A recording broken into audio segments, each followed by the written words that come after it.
নমস্কার বন্ধুরা, শ্রাবণী রান্নাঘরে আপনাদের সবাইকে স্বাগত জানিয়ে আমি আবারও একটা রান্নার ভিডিও নিয়ে আপনাদের সামনে চলে এসেছি। আজকের আমি আপনাদের করে দেখাবো মাগুর মাছের পাতলা ঝোল। তাহলে চলুন এই মাগুর মাছের পাতলা ঝোল আমি কিভাবে বানাই সেটা আপনারা একবার দেখে নিন। মাগুর মাছের পাতলা ঝোল বানানোর জন্য প্রথমে আমি গ্যাসটা অন করে তাতে কড়া বসিয়ে দিয়েছি। এবারে আমি এর মধ্যে দিয়ে দেব সর্ষের তেল। রান্নাটা আমি এখানে খুব অল্প তেল এবং মশলায় করব। এটা গরমকালের জন্য ভীষণ ভালো এই ঝোলটা। আমি এখানে প্রথমে প্রায় 3 চামচের মতো এখানে সর্ষের তেল দিয়ে দেব। এবারে তেলটা যতক্ষণ এখানে গরম হবে সেই সময় আমি এখানে রেখেছি মাগুর মাছ। মাগুর মাছের মধ্যে আমি দিয়ে দেব অল্প সামান্য একটু নুন আর দেব হলুদ। এবারে এই নুন আর হলুদটা খুব ভালোভাবে মাছের মধ্যে প্রথমে মাখিয়ে নিতে হবে। মাছের মধ্যে ভালোভাবে নুন হলুদটা মাখিয়ে নিয়েছি আর অন্যদিকে তেলটাও আমার খুব ভালোভাবে গরম হয়ে গেছে। এইবারে এই তেলের মধ্যে আমি এই নুন হলুদ মাখানো মাছগুলো দিয়ে দেব। মাছগুলো আমি তেলের মধ্যে দিয়ে দিলাম।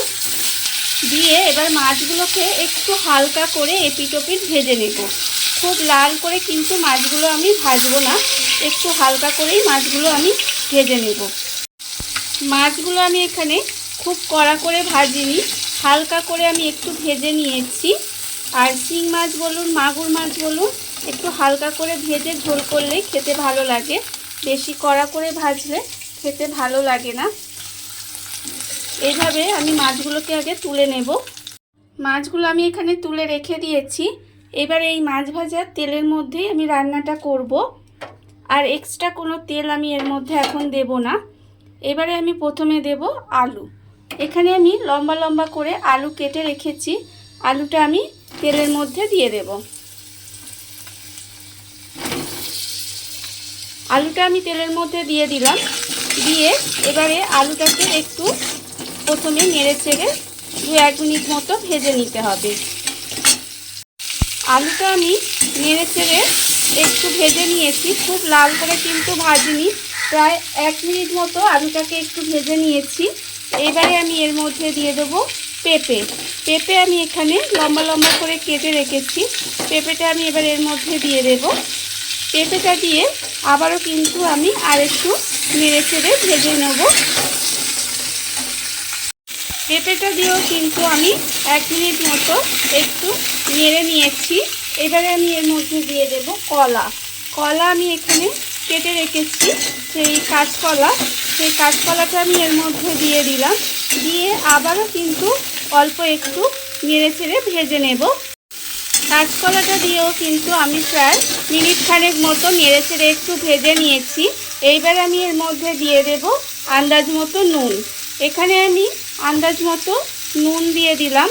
আর আমি দেব এখানে হলুদ। হলুদটাও কিন্তু আমি এখানে প্রায় 1/2 চামচ মতো হলুদ দিলাম।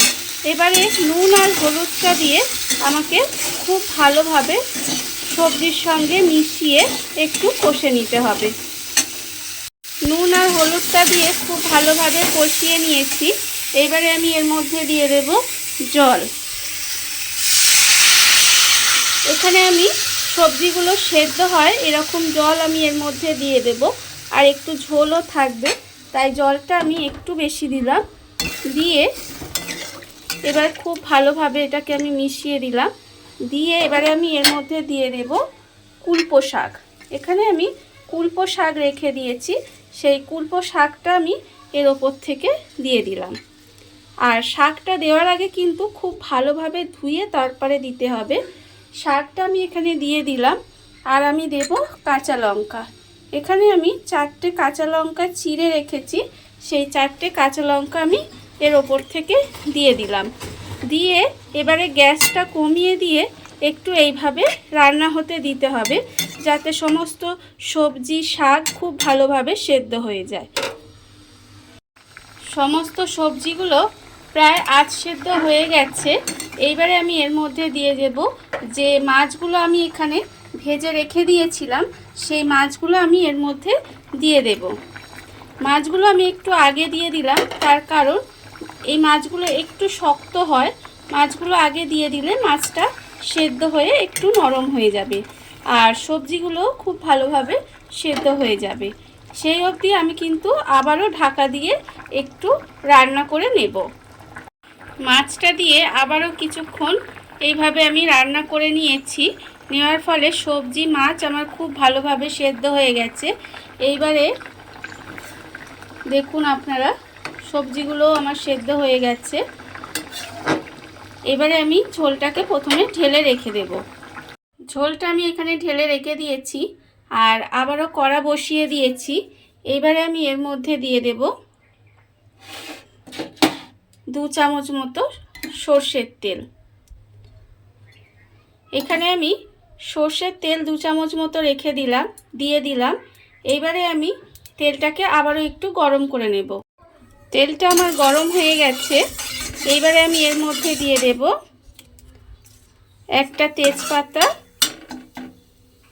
আর আমি দিয়ে দেব অল্প সামান্য একটু পাঁচফোড়ন। পাঁচফোড়ন আর তেজপাতাটা দিয়ে একটু নাড়াচাড়া করে ভেজে নেব। ভেজে নেওয়ার পরে এবারে আমি এর মধ্যে দিয়ে দেব জিরে বাটা। এখানে আমার 1 চামচ মতো জিরে বাটা আমি রেখে দিয়েছি, সেই জিরে বাটাটা আমি এর মধ্যে দিয়ে দেব।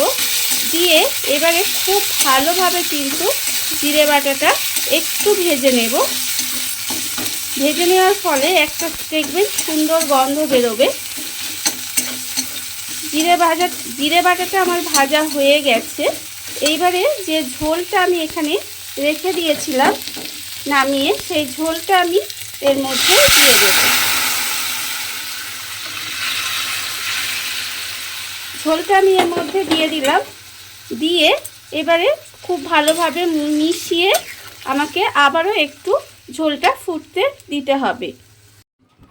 ঝোলটা ঢেলে দিয়ে আমি বেশ কিছুক্ষণ রান্না করে নিয়েছি। করে নেওয়ার ফলে আমার মাগুর মাছের পাতলা ঝোল প্রায় রেডি হয়ে গেছে। এইবারে আমি এর মধ্যে দিয়ে দেব উপর থেকে 1/2 চামচ মতো একটু গোলমরিচ গুঁড়ো দিয়ে এবারে গ্যাসটা আমি অফ করে দিলাম। অফ করে দিয়ে এবারে গোলমরিচ গুঁড়োটা খুব ভালোভাবে মিশিয়ে দিলাম। আমার রেডি হয়ে গেল মাগুর মাছের পাতলা ঝোল। দেখুন বন্ধুরা, কত অল্প তেল মশলা দিয়ে কত সুন্দর একটা মাগুর মাছের পাতলা ঝোল তৈরি হয়ে গেছে। এটা খেতে কিন্তু ভীষণ ভালো হয়, আর গরমের দিনে তো এটা খেতে ভীষণ ভালো লাগে। আর বাচ্চা থেকে বড় সবারই এটা শরীরের পক্ষেও খুব ভালো। এটা আপনারা বাড়িতে বানাবেন, দেখবেন ভীষণ ভালো খেতে লাগবে। আর এই ভিডিওটা যদি আপনাদের ভালো লেগে থাকে তাহলে লাইক করবেন, কমেন্ট করবেন আর সাবস্ক্রাইব করবেন আমার চ্যানেলকে। আজ এই পর্যন্ত, নমস্কার।